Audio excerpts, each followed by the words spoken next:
எப்போ காவிரி பிரச்சனை வந்தாலும் தமிழக அரசு ஏன் பொறுமையாக இருக்காங்க?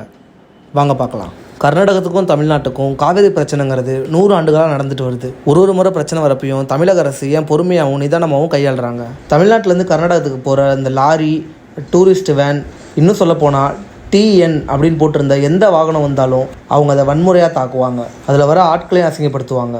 இந்த ஒரே ஒரு காரணத்துக்காக மட்டும்தான் தமிழக அரசு பொறுமையாக இருப்பாங்க. நீங்கள் நினைக்கலாம், நம்ம மட்டும் ஏன் சும்மா இருக்கணும், பதிலுக்கு நாமளும் அப்படி செய்யலாமே, அங்கேருந்து இங்கே வண்டி வரலையா, அந்த மக்கள் இங்கே வாழலையா அப்படின்னு. நம்ம இங்கே அப்படி செய்ய மாட்டோம். இந்த உலகத்துக்கே வாழ்க்கை முறையை சொல்லி கொடுத்தவங்க தமிழர்கள். நம்ம ரத்தத்திலேயே அந்த இறக்க குணம் கலந்துருக்கு. கடைசியாக கர்நாடக அரசாங்கத்துக்கும் அந்த மக்களுக்கும் ஒன்று சொல்லிக்கிறேன், இயற்கையாக கிடைக்கிற ஒரு விஷயமும் இந்த உலகத்தில் பிறக்கிற அத்தனை உயிர்களுக்கும் சமமானது. இன்னொரு முக்கியமான விஷயம், இத்தனை ஆண்டு காலம் தமிழ்நாட்டில் முதலமைச்சராக இருந்த அத்தனை பேரையும் நீங்கள் பார்த்துருப்பீங்க. ஆனால் இப்போ இருக்கிறவரோட பேர் விஜய். அதை மட்டும் மைண்டில் வச்சுக்கோங்க. அவன் பயப்படல.